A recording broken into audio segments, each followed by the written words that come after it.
En el día de hoy, amigo oyente, regresamos al capítulo 5 de Isaías, el cual ha sido un capítulo maravilloso para nosotros.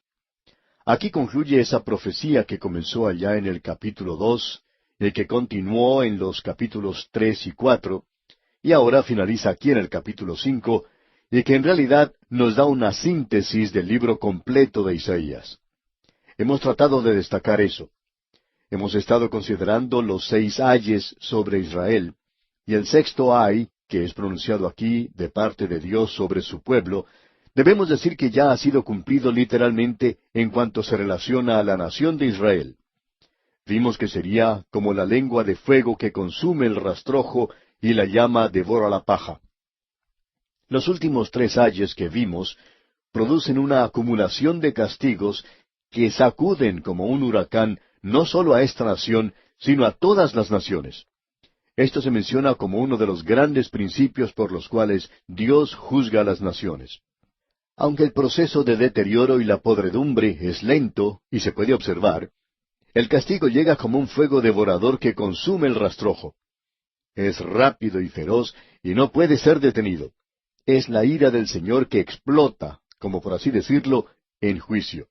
Muestra el terrible juicio de Dios de los últimos días.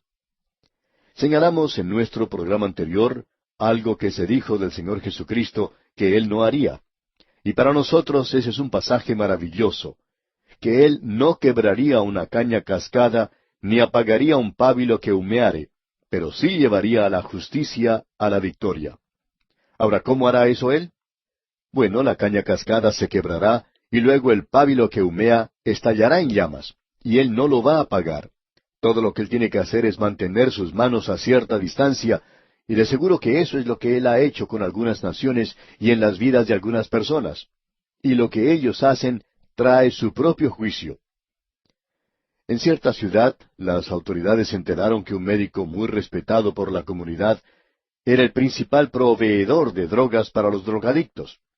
Este hombre era responsable por lo que allí ocurría, y era difícil para las autoridades hacer algo debido a la posición que él ocupaba.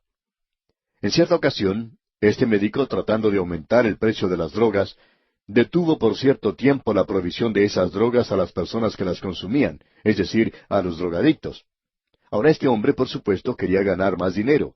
Y durante ese tiempo, su hijo y su hija, ambos fueron llevados a su propio hogar, adictos a las drogas. Él no sabía que sus propios hijos eran adictos a las drogas hasta el momento en que él detuvo la venta de las mismas.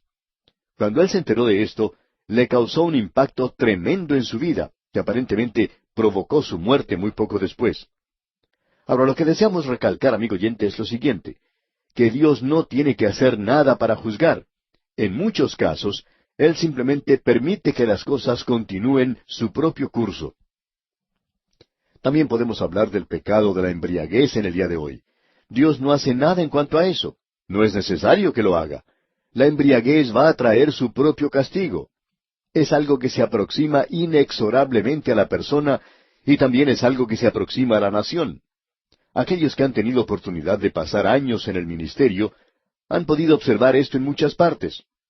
De paso, podemos decir que existe personas que dicen ser convertidas y que antes habían estado bebiendo mucho, y muchos de estos guardan una botella en su refrigerador en caso de que les haga falta. Y esto muchas veces provoca que estas personas regresen a este terrible pecado. Eso es lo que Pablo nos dice allá en su epístola a los Romanos, capítulo 8, versículo 12. Él dice, así que, hermano, deudores somos, no a la carne, para que vivamos conforme a la carne.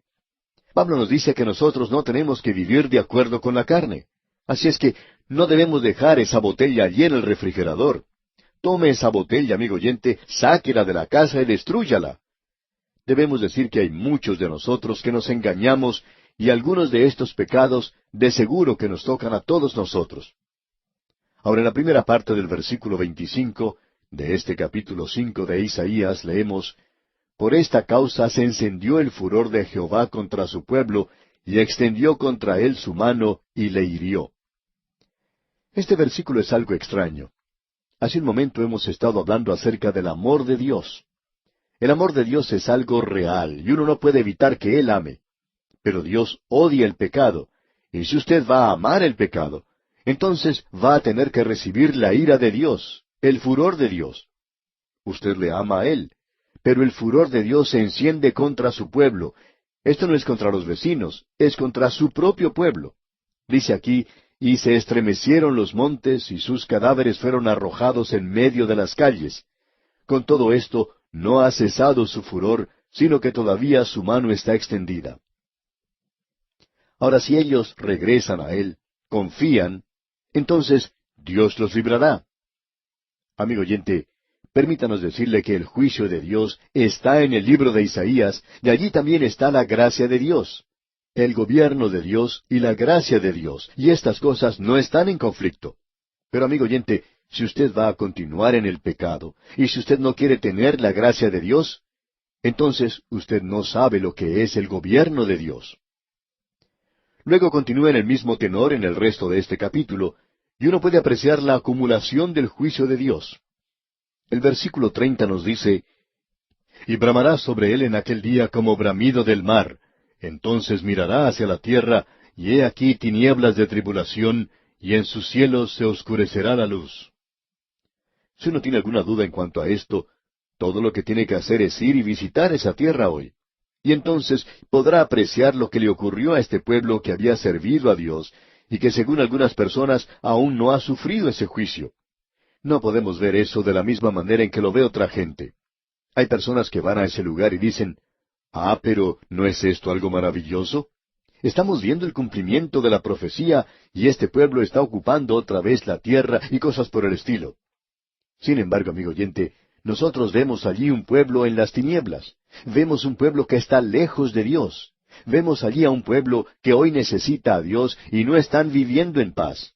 Ellos están viviendo en ese lugar y esa tierra hoy se encuentra en un grave peligro. Esa gente ocupa un lugar muy especial en mi corazón, debo decir de paso. Amigo oyente, ese es el juicio de Dios. Un escritor expresó lo siguiente: «No hemos llorado por tus penas, Israel, esparcida, desterrada en las tinieblas y en la incredulidad, mientras nosotros tenemos el cielo. No hemos orado por tu paz, Jerusalén, olvidada. Tus raíces han crecido, que por la grande gracia de Dios nosotros hemos compartido. Por tus calles pasaron los pies del Salvador. ¿Cómo vertió sus lágrimas por ti? ¿Cómo podremos en amor por él olvidar ni desear que su gozo cese?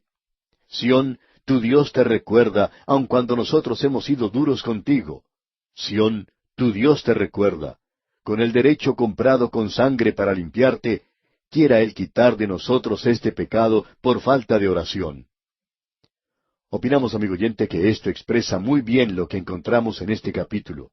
Dios está castigando a su propio pueblo. Y llegamos ahora al capítulo 6. Y lo que tenemos aquí es el llamado y la nueva misión de Isaías en su trabajo profético. Hablando cronológicamente, diríamos que este debería ser el capítulo 1 de su libro. Sin embargo, esta es la forma en que ha sido colocado en este libro, y así es como debe permanecer. Tenemos aquí el llamado de Isaías, y esto nos lleva a la época cuando comenzó su ministerio, y nos damos cuenta que su ministerio comenzó cuando ocurrió la muerte de Usías, el rey. Observemos esto por un momento. El primer versículo de este capítulo 6 dice, «En el año que murió el rey Usías, vi yo al Señor sentado sobre un trono alto y sublime, y sus faldas llenaban el templo». Isaías comienza este capítulo con una nota luctuosa, al llevarnos al funeral del rey Usías. El buen rey Usías ha muerto. Usías había sido un buen rey. En realidad, hay muchas personas que opinan que Usías fue el último en la línea de los grandes reyes del reino del sur, y que después de su muerte ya no se podría apreciar más la gloria. Usted no puede ver la gloria nuevamente entre esta gente. Y creemos que eso puede ser cierto porque Usías había sido un buen rey, y él había logrado dominar a los filisteos, a los árabes y a los amonitas. Él había gobernado la nación por 52 años, y su nación había sido bendecida por Dios durante este período porque Dios les había prometido eso. Y como dice Delitzsch, la gloria nacional de Israel también murió con el rey Usías, y nunca ha podido recobrarla hasta este día. Y estamos de acuerdo con esto. Ahora Isaías dice aquí, «en el año que murió el rey Usías». Lo que Isaías estaba pensando en ese momento era lo siguiente. Bueno, el buen rey Usías ha muerto, y ahora todas las cosas se van a desmoronar. Israel será llevada en cautiverio. Este rey había logrado dominar nuestros enemigos alrededor nuestro, y ahora cesará la prosperidad que tenemos, llegará la depresión, y nuevamente volveremos a pasar hambre. Bien, pensando de esa manera, él hizo lo que toda persona debe hacer. Él dice, fui al templo, vi al Señor sentado en un trono alto y sublime. Así es que él fue al lugar debido, al lugar donde podía encontrarse con Dios, y en su templo todos hablan acerca de su gloria, y eso lo vemos en el Salmo 29, versículo 9. Y vemos que Isaías descubrió esto cuando él fue al templo. Él descubrió que el verdadero rey de la nación de Israel no era David. Y dice aquí en el versículo 1, leamos otra vez, en el año que murió el rey Usías, vi yo al Señor sentado sobre un trono alto y sublime, y sus faldas llenaban el templo. Dios aún estaba sobre el trono. Él ya nos había dicho, no pongan su confianza en el hombre, cuyo aliento está en su nariz. Uno simplemente exhala y no sabe si va a volver a respirar. No lo sabemos. A uno le da un ataque al corazón y ya no existe más. No ponga la confianza en el hombre. Ahora el rey Usías ha muerto, y su trono aparece algo frío ahora, pero detrás de este trono terrenal se encuentra el trono celestial. Isaías también vio al Señor sentado sobre el trono. Puede ser que sea esa la visión que necesitan algunos de los hijos de Dios en el presente. No vemos ninguna razón por la cual debemos ser pesimistas hoy. Este es uno de los mejores días en la historia del mundo. Preferimos vivir ahora y no en cualquier otro período de tiempo. Ahora alguien quizá diga, pero las condiciones de este mundo son malas. Podemos observar las naciones y sus condiciones y la condición de nuestras ciudades. Muy malas, por cierto. Pero usted debe recordar que el Señor Jesucristo dijo que iba a ser de esta forma. Él dijo que las zarzas y los espinos iban a ser sembrados entre el trigo. Usted también sabe que el trigo va a crecer. Ambos crecerán juntos, la zarza y el trigo. Y Él va a permitir que ambos crezcan juntos. Nuestra tarea hoy es la de sembrar la palabra. Y sabemos que la palabra de Dios va a producir cierta cosecha, y está creciendo hoy. No hay ninguna duda en cuanto a eso. Así es que no debemos sentirnos molestos por lo que vemos.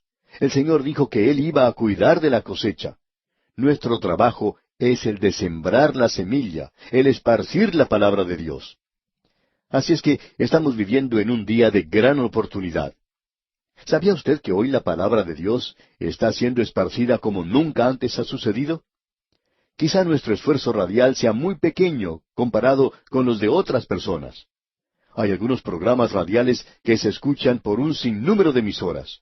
Sin embargo, podemos decir que, aun en nuestra pequeñez, estamos alcanzando a más gente en un período de 30 minutos que lo que uno podría haber alcanzado en un período de 5 años siendo pastor, aun cuando uno tenga el privilegio de tener una de las congregaciones más grandes que cualquier otro pastor.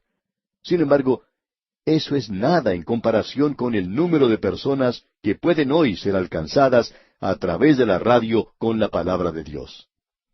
Amigo oyente, la palabra de Dios está siendo esparcida hoy, no solo aquí, sino en muchos otros lugares. Y Dios está predicando su palabra y está cubriendo el mundo entero hoy. Debemos decir que sí, que nos damos cuenta de la situación mala en que nos encontramos. De seguro que están creciendo las zarzas y las espinas, pero también crece buen trigo. ¿Sabía usted eso, amigo oyente? Está creciendo muy bien. Cuando uno viaja por diferentes lugares de este mundo, puede apreciar esto al encontrarse con creyentes en todas partes. Uno se puede encontrar con creyentes en Caracas, Venezuela, Bogotá y Medellín, Colombia, en Guayaquil y Quito, Ecuador, en Buenos Aires, Argentina, en Montevideo, Uruguay, en Santiago de Chile y tantos otros lugares. Amigo oyente, el trigo está creciendo hoy. Regocíjese en esto. Bien, Isaías fue al templo, y él descubrió que el Señor aún estaba sobre el trono. Hay aún algunos entre nosotros que necesitamos reconocer eso. Dios está sobre el trono. Él está allí y continúa contestando nuestras oraciones y está desarrollando cosas maravillosas. Y luego, Isaías hizo otro descubrimiento cuando fue al templo. Él dice, vi yo al Señor sentado sobre un trono alto y sublime, y sus faldas llenaban el templo. Dios estaba en un lugar elevado y está siendo ensalzado. Y esa es la segunda cosa que nosotros necesitamos descubrir en cuanto a Dios hoy, que Dios está en un lugar alto y sublime, y que Él no se compromete con el pecado. Ahora el versículo 2 de este capítulo 6 de Isaías dice, por encima de Él había serafines, cada uno tenía 6 alas, con 2 cubrían sus rostros, con 2 cubrían sus pies, y con 2 volaban. Aquí tenemos los serafines que estaban alrededor del trono de Dios. Debemos confesar que conocemos muy poco en cuanto a los serafines, pero aparentemente el serafín es uno que está en contraste con el querubín. Es el serafín quien trata de detectar el pecado, mientras que el querubín protege la santidad de Dios. Los serafines, de paso digamos que su significado es abrasadores, y es una palabra utilizada como verbo en la ofrenda por los pecados, pero nunca en el holocausto, aquello que nos habla de la persona de Cristo, que habla de su obra, de su redención por nosotros. La palabra utilizada serafín está relacionada con el lavacro, mientras que los querubines están relacionados con el altar, lo que nos habla de la inflexible justicia de Dios.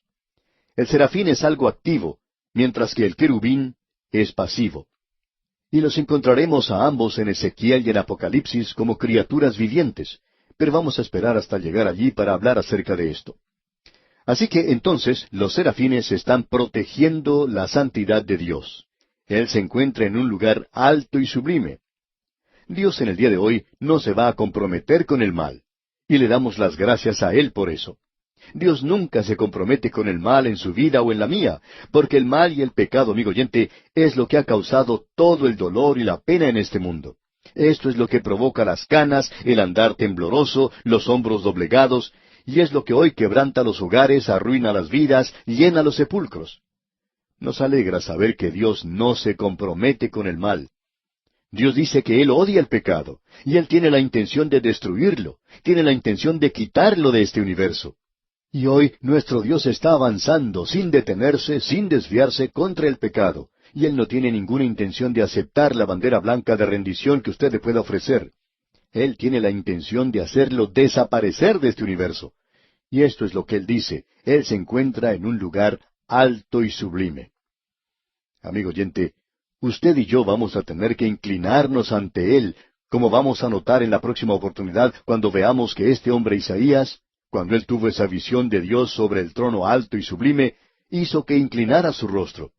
Y si hay algo, amigo oyente, que la iglesia necesita hoy, y podría mencionar varias cosas, pero hay una que es necesaria en este punto en particular, y es que la iglesia necesita otra visión de Dios, no sólo de su amor, sino del hecho de que nuestro Dios es un Dios santo, un Dios justo, y que Él actúa en juicio. Él nunca nos pide que pidamos disculpas por Él. ¿Sabe una cosa, amigo oyente? Nosotros no tenemos la intención de pedir disculpas por Él.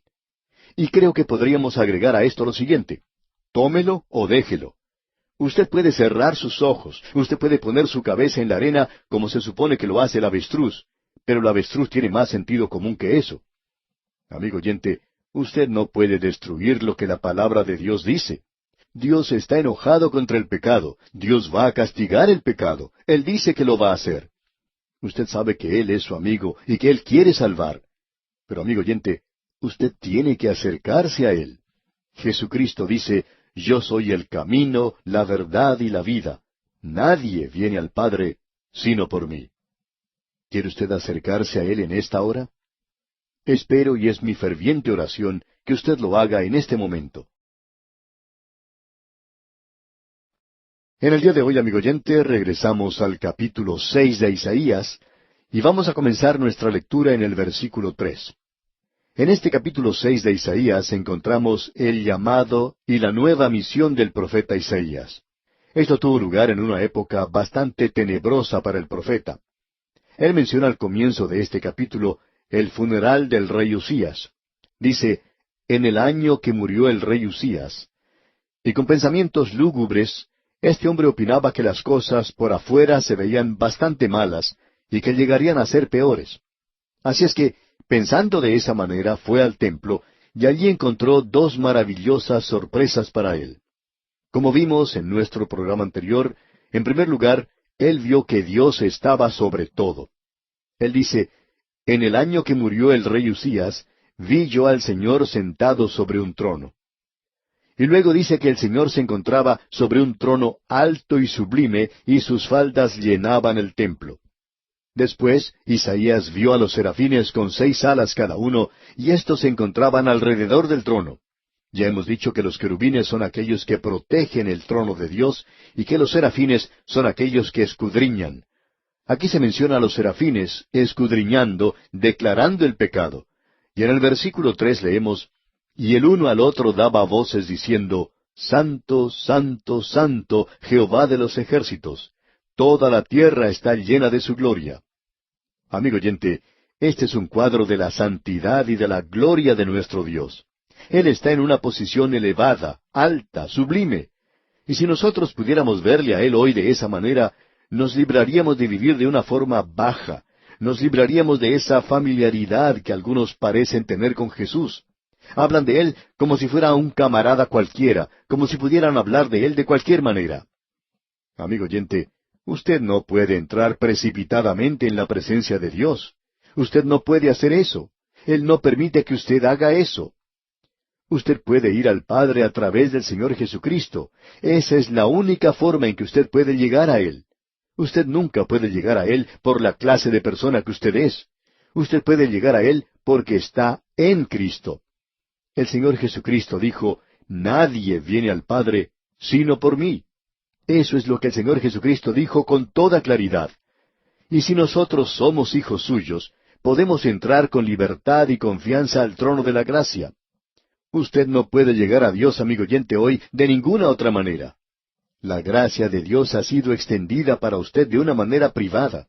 Y amigo oyente, usted no puede llegar a Él de ninguna otra manera. Él se encuentra en una posición alta y sublime. Luego podemos leer en los versículos 3, una vez más, y también el versículo 4, y dice, y el uno al otro daba voces diciendo, Santo, Santo, Santo, Jehová de los ejércitos. Toda la tierra está llena de su gloria. Y los quiciales de las puertas se estremecieron con la voz del que clamaba, y la casa se llenó de humo. Los serafines aquí están repitiendo este monótono refrán, hablando de la santidad de nuestro Dios. Y lo que esto representa para nosotros es que Dios aún está sobre el trono. Él es un Dios santo que no se compromete, que no hace arreglos para nada con la maldad, y Él está avanzando inexorablemente para eliminarla de este universo. ¿Qué resultado tiene esto en la vida de Isaías? Bueno, notemos lo que dice aquí el versículo 5. Entonces dije, ay de mí, que soy muerto, porque siendo hombre inmundo de labios, y habitando en medio de pueblo que tiene labios inmundos, han visto mis ojos al Rey Jehová de los ejércitos. Isaías antes de esta experiencia ya era un hombre de Dios, y luego de ella hay un resultado tremendo en su vida porque le revela a él su condición. Cuando él vio a Dios, se pudo ver a sí mismo.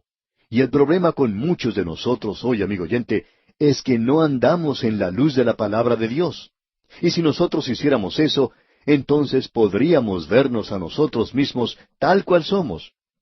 Eso fue exactamente lo que dijo Juan allá en el primer capítulo de su primera epístola, versículo 7. Si andamos en luz, como Él está en luz, tenemos comunión unos con otros, y la sangre de Jesucristo su Hijo nos limpia de todo pecado. Porque, amigo oyente, si usted anda en la luz, usted va a poder ver exactamente lo que Isaías vio y que le hizo exclamar que era como un hombre muerto. Y usted puede decir con él que también usted es un hombre inmundo de labios. Y amigo oyente, usted nunca ha llegado a ver realmente al Señor si usted piensa que es una persona digna, o que usted merece algo, o que usted tiene algo que reclamar de Él. Porque usted y yo, amigo oyente, no tenemos nada que reclamarle al Señor. Esta experiencia no fue única de Isaías. Podemos mencionar brevemente algo que vimos cuando estudiamos el libro de Job. Vimos que Job era un hombre que se consideraba a sí mismo justo. Él podía mantener su integridad en la presencia de sus amigos que estaban tratando de despedazarlo, por así decirlo. Ellos estaban tratando de destruirle y desparramarlo a los 4 puntos cardinales de la tierra. Ellos le dijeron que era un pecador empedernido. Sin embargo, él les miró fijamente y les dijo, en cuanto a lo que yo sé, soy un hombre justo. Y desde su punto de vista, él tenía razón. Y podemos decir que él ganó ese enfrentamiento contra ellos.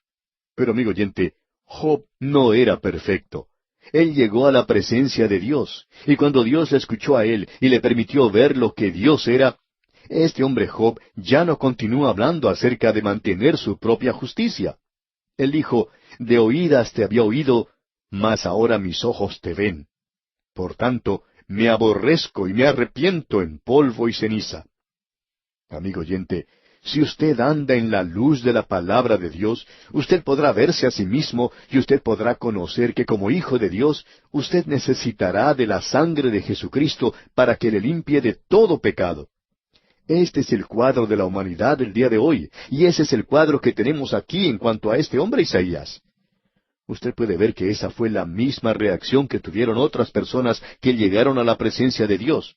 Juan, por ejemplo, en Apocalipsis nos dice, cuando le vi, caí como muerto a sus pies. Y Daniel dice que cuando él estuvo en la presencia de Dios, dice, no quedó fuerza en mí. Esa fue también la experiencia de Ezequiel. Ezequiel podía clamar de esa misma manera. Y Saulo de Tarso, ¿se recuerda? También podía verse a sí mismo ya no como un hombre justo ante sus propios ojos, sino como un pecador perdido y un pecador que necesitaba ser salvo. Y él dijo, pero cuantas cosas eran para mi ganancia, las he estimado como pérdida por amor de Cristo. Él vio su necesidad de Jesucristo. Y vemos aquí en el libro de Isaías que inmediatamente después que un hombre hace su confesión a Dios, Dios está allí. Y se nos dice aquí en el versículo 6, y voló hacia mí uno de los serafines, teniendo en su mano un carbón encendido, tomado del altar con unas tenazas. Ahora, lo interesante de notar aquí es que estamos viendo que este carbón encendido fue tomado del altar en el cual se había tratado el pecado. En el próximo capítulo vamos a observar que se hace mención del nacimiento virginal de Cristo.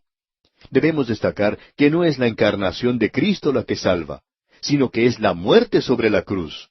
Isaías aquí necesitaba ese carbón encendido tomado del altar, y el altar nos habla de la muerte de Cristo. Este carbón encendido nos habla de la sangre de Cristo que limpia los pecados de todos los pecadores, porque la sangre de Jesucristo, el Hijo de Dios, nos continúa limpiando de todos nuestros pecados. ¡Qué cuadro el que tenemos aquí, amigo oyente!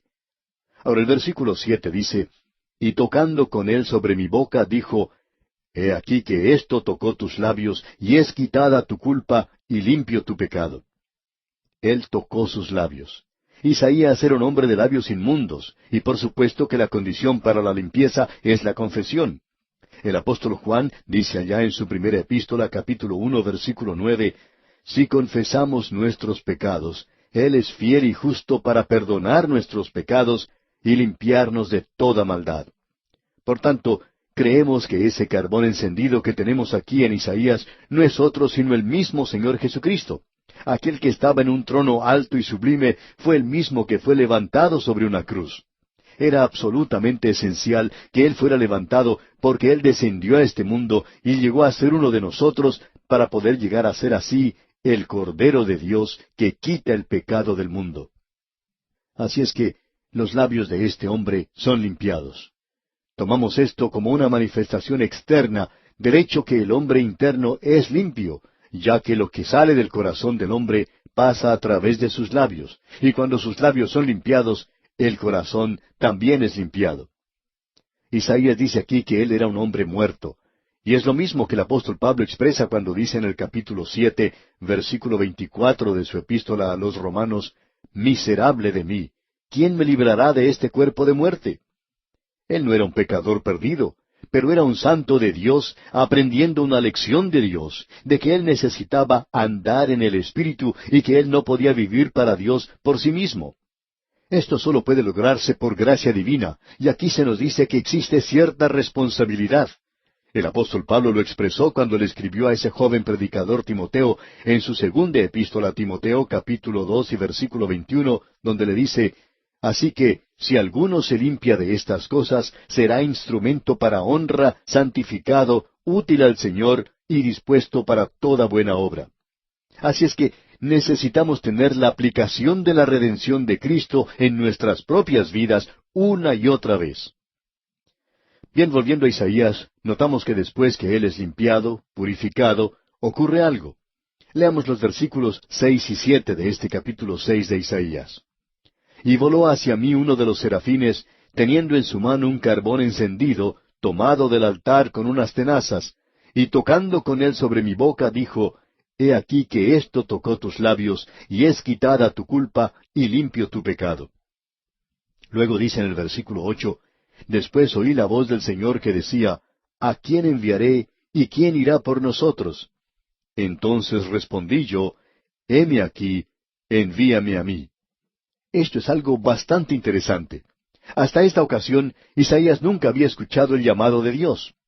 Opinamos que gran cantidad de los creyentes hoy no han sentido el llamado de Dios para hacer cualquier cosa. Es provocado en su gran mayoría por el hecho de que necesitan ser limpiados, purificados. Ellos no han visto su gran necesidad como creyentes. Amigo oyente, Dios no va a utilizar un vaso inmundo, de eso estamos seguros. Él simplemente no hace esas cosas. Ahora hemos notado que hay ciertas personas que han presentado la palabra de Dios y la palabra de Dios ha sido bendecida, pero con el transcurso del tiempo Dios los ha juzgado. No vamos a mencionar nombres aquí, pero hay algunos ministros que por algún tiempo reciben la bendición de Dios, pero luego se involucran en el pecado. Y amigo oyente, no pasa mucho tiempo hasta cuando el juicio de Dios cae sobre ellos. Usted tiene que ser purificado si usted quiere escuchar el llamado de Dios.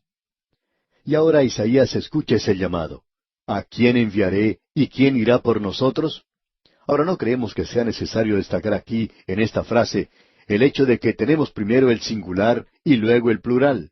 Y creemos que tenemos aquí presente a la Trinidad. ¿A quién enviaré y quién irá por nosotros? Esa es la Trinidad. Entonces respondí yo, heme aquí, envíame a mí. Este hombre escucha el llamado por primera vez aquí y responde a ese llamado de la misma manera en que responde cualquier persona que ha sido limpiada y purificada. Hay demasiadas personas hoy que piden hacer algo en la iglesia y ante todo deberían ser limpiados y purificados y haber arreglado las cosas con el Señor. Necesitan que sus labios sean tocados con el carbón encendido. Necesitan confesar los pecados que están en sus vidas, porque si no lo hacen, su servicio va a ser algo estéril, y se sentirán frustrados hasta cuando ocurra eso. Notemos ahora la misión que recibe Isaías. Leamos el versículo 9. Y dijo, Anda y di a este pueblo, oíd bien y no entendáis, ved por cierto, mas no comprendáis. Anda y di. Ese es el mensaje. Anda y di a este pueblo. Este es un mensaje bastante extraño y debemos tener cuidado aquí en este punto porque a Isaías se le pide que haga algo que es bastante extraño.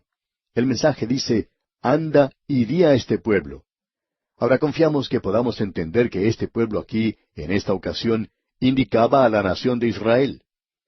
Ahora veamos lo que dicen los versículos 9 hasta la primera parte del versículo 11. Y dijo, Anda y di a este pueblo, oíd bien y no entendáis, ved por cierto, mas no comprendáis.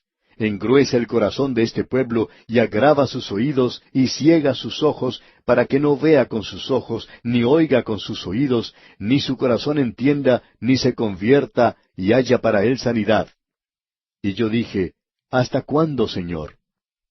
Ahora leer esto parecería que el profeta está siendo enviado a gente ciega, sorda y de corazón endurecido. Aún así, y debemos tener cuidado con lo que decimos ahora, creemos que podemos decir sin lugar a dudas que Dios nunca endurece los corazones que de otra manera podrían ser tiernos, y que estas personas ya tienen sus corazones endurecidos, y Dios simplemente demuestra eso, aun cuando Él no endurece los corazones de ellos. Él no enceguece los ojos de aquellos que quieren ver, pero sin su intervención ellos nunca llegarían a ver. Y es a causa de la blasfemia insensata del hombre y de su enemistad con Dios que hace que esta gente argumente que Dios endurece o que Dios causa la ceguera espiritual. Pero Él no lo hace, amigo oyente. Creemos que tenemos ilustraciones de esto en las Sagradas Escrituras y de que Él es la luz que brilla en las tinieblas y aún así ellos no ven. El Señor Jesucristo dijo allá en el Evangelio según San Mateo, capítulo 6, al final del versículo 23, Así que, si la luz que en ti hay es tinieblas, ¿cuántas no serán las mismas tinieblas? Quisiéramos ilustrar esto de una forma sencilla y esperamos que usted comprenda lo que queremos decir. Si usted se va de noche al granero llevando en su mano una linterna, ¿qué es lo que sucede cuando usted llega a ese lugar? Bueno, suceden dos cosas. En el momento en que se enciende la luz en ese granero, las ratas buscan refugio. Uno las puede ver o escuchar cuando corren de un lugar a otro, y luego las aves que se han refugiado en el lugar para pasar la noche pueden ver claramente a su alrededor. Ahora, la luz causa que unos animales corran, mientras que los otros pueden ver. Ahora, ¿fue la luz la que produjo la rata? Por supuesto que no. Ya era una rata antes que llegara la luz a ese lugar. Lo único que la luz hizo fue revelar que es una rata. Y la luz que vino a este mundo fue el Señor Jesucristo. Y Él hizo dos cosas. Permitió que los ciegos vieran y que las ratas corrieran. Ahora, permítanos otra ilustración. Hace algunos años ocurrió una gran explosión en una mina, y muchos hombres que se encontraban trabajando allí no pudieron salir a causa de los derrumbes ocurridos. Después de pasar varios días, las patrullas de rescate lograron encontrarlos, y una de las primeras cosas que pudieron hacer por estos hombres fue la de pasarles una luz. Cuando se encendió la luz, un joven que estaba allí de pie dijo, «Bueno, ¿y por qué no encienden la luz?» Y los demás mineros le miraron sorprendidos. Enseguida se dieron cuenta que este joven había quedado ciego a causa de la explosión. Pero, amigo oyente, fue necesario tener luz en ese lugar para revelar que ese joven había quedado ciego. Dios no causa la ceguera de nadie. Dios no endurece los corazones. Cuando brilla la luz, revela lo que la persona ya es. Y por tanto, eso es lo que tenemos aquí, y eso es exactamente lo que el Señor dijo cuando citó este pasaje. En la segunda epístola a los Corintios, capítulo 2, versículos 14 al 16, leemos, «Mas a Dios gracias, el cual nos lleva siempre en triunfo en Cristo Jesús, y por medio de nosotros manifiesta en todo lugar el olor de su conocimiento. Porque para Dios somos grato olor de Cristo en los que se salvan, y en los que se pierden, a estos ciertamente olor de muerte para muerte, y a aquellos olor de vida para vida. Y para estas cosas, ¿quién es suficiente? Estoy seguro que yo no lo soy, amigo oyente. Pero estamos seguros que cuando un pastor de una iglesia está haciendo una invitación al arrepentimiento, habrá aquellas personas que aceptan. Luego este pastor puede decir, si usted ha estado aquí presente esta mañana y ha rechazado al Señor Jesucristo, usted ha entrado aquí como una persona perdida y va a salir de la misma manera. Pero debo advertirle que ahora yo ya no soy más su amigo, y no lo puedo ser más, porque ahora usted no puede ir a la presencia de Dios y decirle que nunca antes había escuchado el Evangelio. ¿Se da cuenta usted de lo que ellos son ahora? Esos son ciegos que ahora se demuestran como tales porque han rechazado a Cristo Jesús. Ellos ya eran ciegos. No fue Dios quien los hizo ciegos, sino que es la luz que revela que ya lo son. Nosotros siempre estamos tratando de ayudar. Nos gusta citar la cantidad que tenemos de personas que han sido salvas, pero nos gustaría jactarnos mucho más del hecho de que hay miles de personas, diríamos millones de personas en este mismo instante, que están escuchando la palabra de Dios. Y eso es lo importante, amigo oyente. Esa es nuestra labor. Y luego debemos decir que es cosa del Espíritu Santo de Dios el de tocar esos corazones.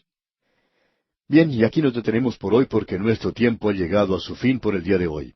Sin embargo, le invitamos para que prosiga leyendo los versículos finales de este capítulo 6 del libro del profeta Isaías, para que así esté mejor preparado para nuestro próximo estudio.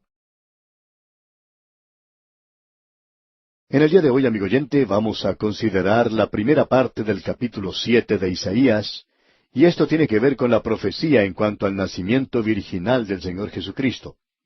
Y en el primer versículo de este capítulo 7 leemos, «Aconteció en los días de Acaz, hijo de Jotam, hijo de Usías, rey de Judá, que Resín, rey de Siria, y Peca, hijo de Remalías, rey de Israel, subieron contra Jerusalén para combatirla, pero no la pudieron tomar». Ahora lo que tenemos aquí en realidad es una verdadera guerra civil, ya que el reino del norte y el reino del sur están luchando el uno contra el otro. Y esto es, por supuesto, algo bastante serio. Y en realidad era tan serio que el rey que ahora tenían se llamaba Acaz. El rey Acaz no era una persona muy buena. Ya hemos indicado que Isaías comenzó su período profético en forma oficial, digamos, en la época cuando murió el rey Usías. Él vivió durante el reino de Usías, por lo menos una porción de ese reino, y puede que él hubiera profetizado o no hubiera profetizado entonces. Pero aquí tenemos la misión que él recibió, el llamado a la tarea de profetizar en el capítulo 6, lo cual observamos ya en nuestro programa anterior. Después de él, o sea, después de Usías, llegó al reino Jotam, y Jotam fue un rey que reinó por 16 años. Usías había reinado por 52 años, y Jotam fue un buen rey. El profeta Miqueas profetizó durante ese tiempo. Y luego tenemos el reinado de Acaz, quien también reinó por 16 años. Y este rey era malo, realmente malo. Fue durante este tiempo que se menciona esta época de guerra civil, y este período fue de gran tristeza para Israel. Para darnos cuenta de lo malo que era este rey, leamos lo que dice allá en el segundo libro de Reyes, capítulo 16, versículo 2. Cuando comenzó a reinar Acaz, era de 20 años, y reinó en Jerusalén 16 años, y no hizo lo recto ante los ojos de Jehová su Dios, como David su padre. Antes anduvo en el camino de los reyes de Israel, y aún hizo pasar por fuego a su hijo. Esa era una de las peores formas de paganismo, el paganismo de aquel día. Y luego se menciona lo siguiente en el versículo 3 de este capítulo 16 del segundo libro de Reyes. Dice, según las prácticas abominables de las naciones que Jehová echó de delante de los hijos de Israel. Asimismo sacrificó y quemó incienso en los lugares altos y sobre los collados y debajo de todo árbol frondoso. Como podemos apreciar, este rey Acaz fue una persona muy mala. Podemos estar seguros de eso. Este hombre estaba muy atemorizado a causa de no tener ninguna confianza o refugio cuando fue atacado por la Confederación del Norte. Porque Israel, en la parte norte, se había unido a Siria, y ambos se dirigieron contra Jerusalén para luchar. No prevalecieron al comienzo, pero él tenía la plena seguridad de que finalmente terminarían por hacerlo. Y volviendo ahora al capítulo 7 de Isaías, leemos en el versículo 2, Y vino la nueva a la casa de David diciendo, Siria se ha confederado con Efraín. Y se le estremeció el corazón y el corazón de su pueblo, como se estremecen los árboles del monte a causa del viento. Este hombre no podía esperar la bendición de Dios sobre él o sobre la nación, y como resultado, los aliados del rey de Siria y Peca, de Israel, habían aterrorizado a la gente. Usted se da cuenta, amigo oyente, que estos reyes del norte habían atacado a Acaz, pero no pudieron con él. Ahora, si se unen, este rey está seguro que ellos van a poder apoderarse de la ciudad de Jerusalén. Ahora, a pesar de que este hombre es un rey sin Dios, Dios no está listo para permitir que este pueblo vaya a la cautividad. Y una cosa es segura, esta gente no iba a la cautividad en el norte, y por tanto ellos finalmente irían cautivos a Babilonia. Pero eso aún está muy lejos de esa época en particular. Lo que ocurrió fue lo siguiente. Isaías es enviado al rey para animarle, y se nos dice en el versículo 3 de este capítulo 7, Entonces dijo Jehová a Isaías, Sal ahora al encuentro de Acaz, tú, y Sear-Jasub tu hijo, al extremo del acueducto del estanque de arriba, en el camino de la heredad del lavador. Lo que tenemos aquí ante nosotros es una profecía maravillosa, y queremos mencionar varias cosas aquí porque tiene un significado espiritual maravilloso. En primer lugar, queremos que usted note el lugar al cual él se está dirigiendo. Dice aquí, sal al extremo del acueducto del estanque de arriba. Y en el extremo del estanque de arriba es el lugar por donde entraba el agua a la zona del acueducto. Y esta era el agua que utilizaba la ciudad de Jerusalén. Por medio de ese acueducto, el agua era llevada del estanque de arriba a la ciudad para que la gente pudiera apagar su sed. Ahora uno no puede quedarse muy satisfecho con una tubería llena de agua. Es necesario tener una llave en algún lugar.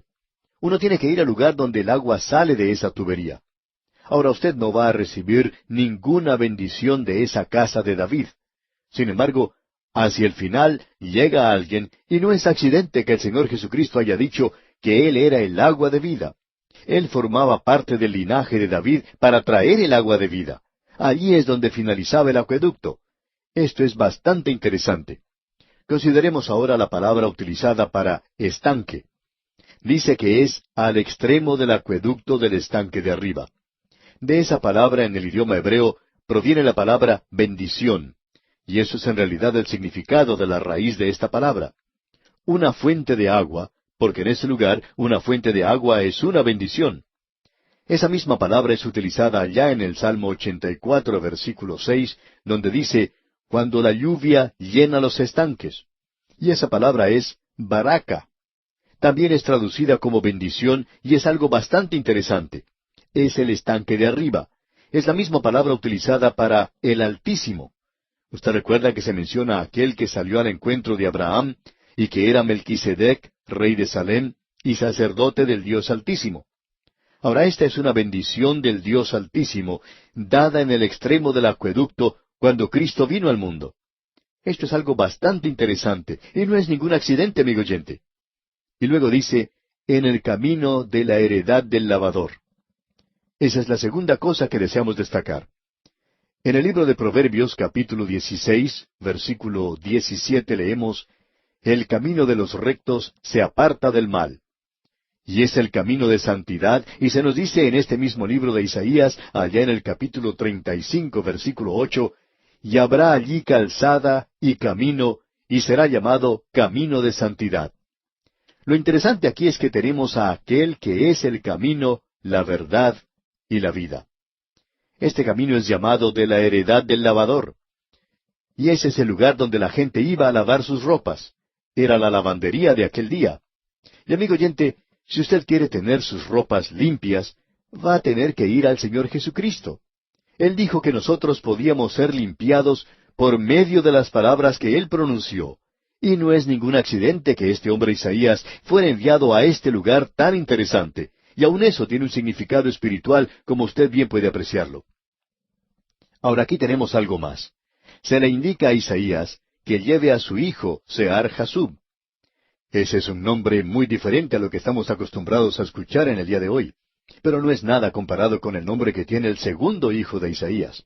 Y vamos a ver eso cuando lleguemos al capítulo 8. Y créanos, amigo oyente, que nombres como esos ya no se usan más.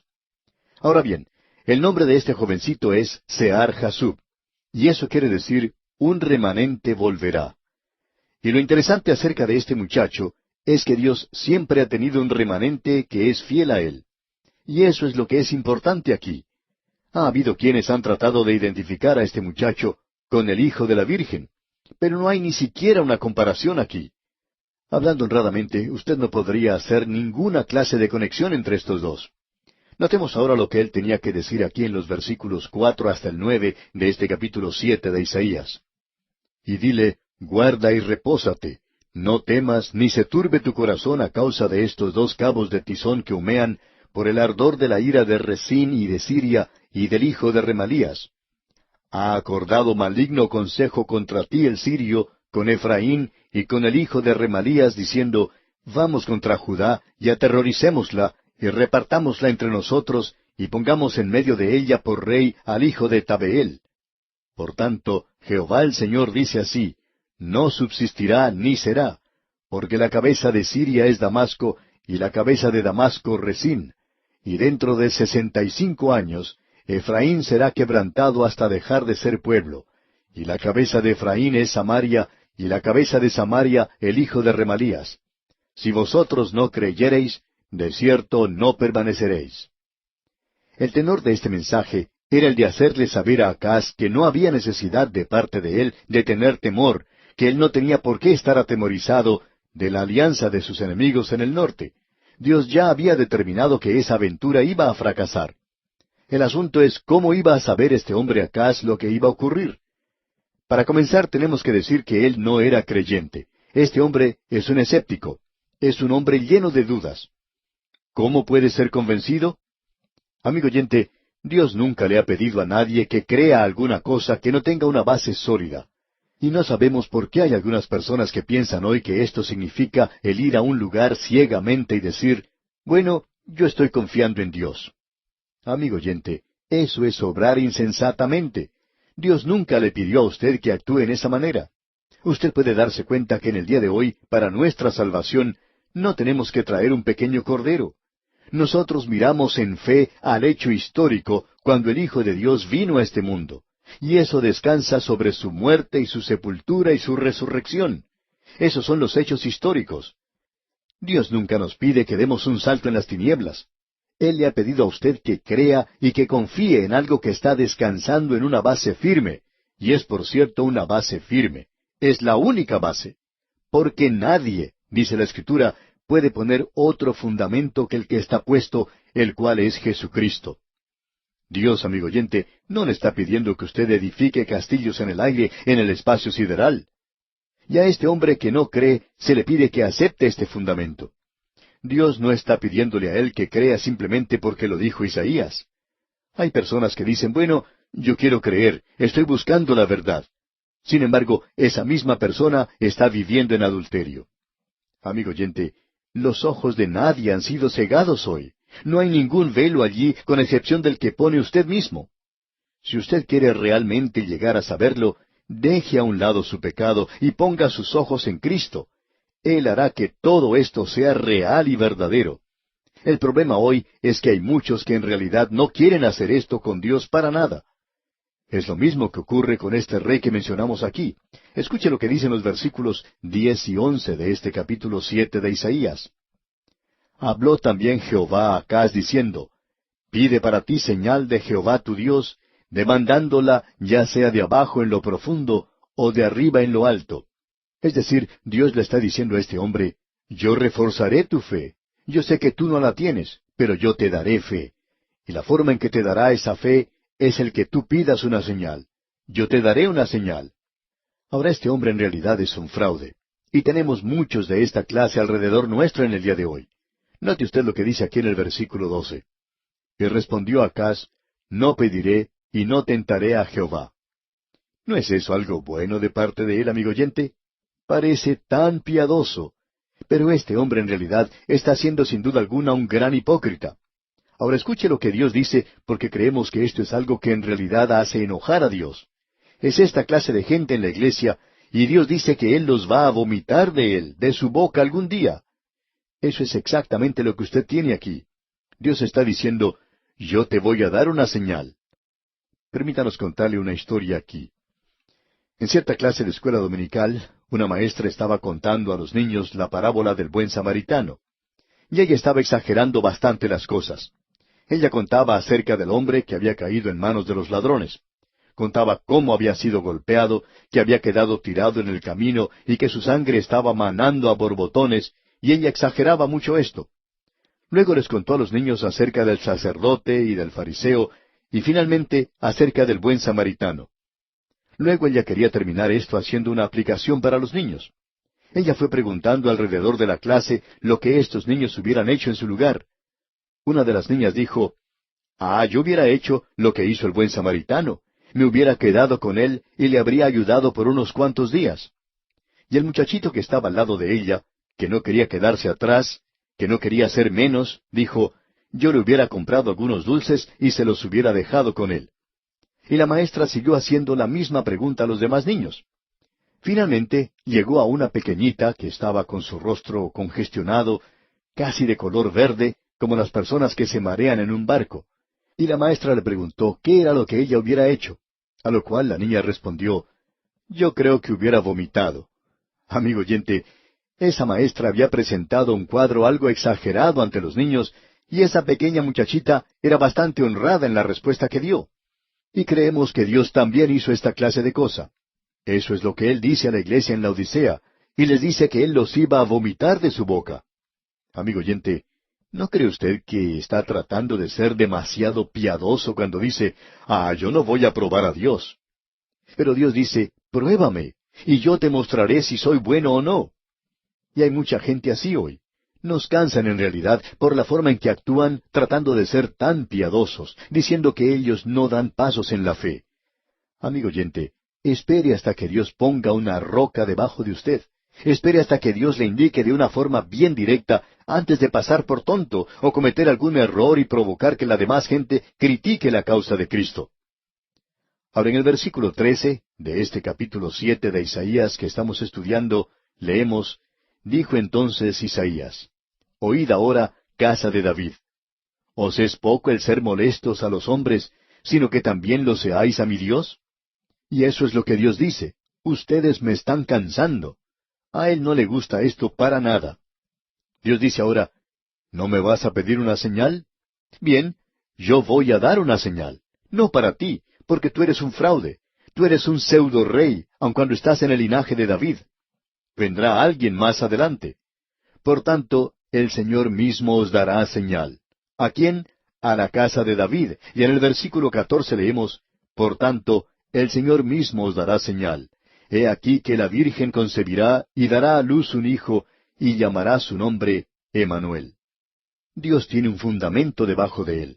Y si usted quiere saber si el nacimiento virginal es simplemente un embuste o si es cierto, usted puede descubrir eso por sí mismo, leyendo las páginas de los 4 evangelios. Dios ha puesto una base sólida debajo de esta gran verdad, y usted está tratando de ser piadoso nada más cuando dice, bueno, yo no creo que es necesario creer en el nacimiento virginal. Cuando usted viene a Cristo, amigo oyente, usted quizá no conoce lo suficiente como para saber algo acerca del nacimiento virginal. Todo lo que usted ha hecho ha sido confiar en Él como su Salvador. Pero ningún creyente puede negar el nacimiento virginal. Y si usted está dispuesto a mirar en los informes que tenemos, permítale a Dios que ponga un fundamento debajo suyo, y usted creerá en el nacimiento virginal. Creemos que ese es el significado de este pasaje de las Escrituras que estamos estudiando. Y luego leemos aquí en el versículo 16, porque antes que el niño sepa desechar lo malo y escoger lo bueno, la tierra de los 2 reyes que tú temes será abandonada. Y eso ocurrió porque cuando el Señor Jesús nació en Belén, este pueblo ya había pasado por la cautividad. Toda esa gente fue, las 12 tribus. Bueno, amigo oyente, ellos han regresado. No todos ellos, un remanente pequeño. Aún de Judá había unos levitas que regresaron y de las otras tribus que se encontraban allí. Pero solamente fue un remanente el que se encontraba cuando Él vino al mundo. Este capítulo 7 de Isaías, amigo oyente, es un capítulo bastante destacado. Y aquí vamos a detenernos por hoy. Continuaremos, Dios mediante, en nuestro próximo programa, cuando vamos a considerar el capítulo 8. Mientras tanto, le aconsejamos que usted lea este capítulo 8 y se familiarice con su contenido.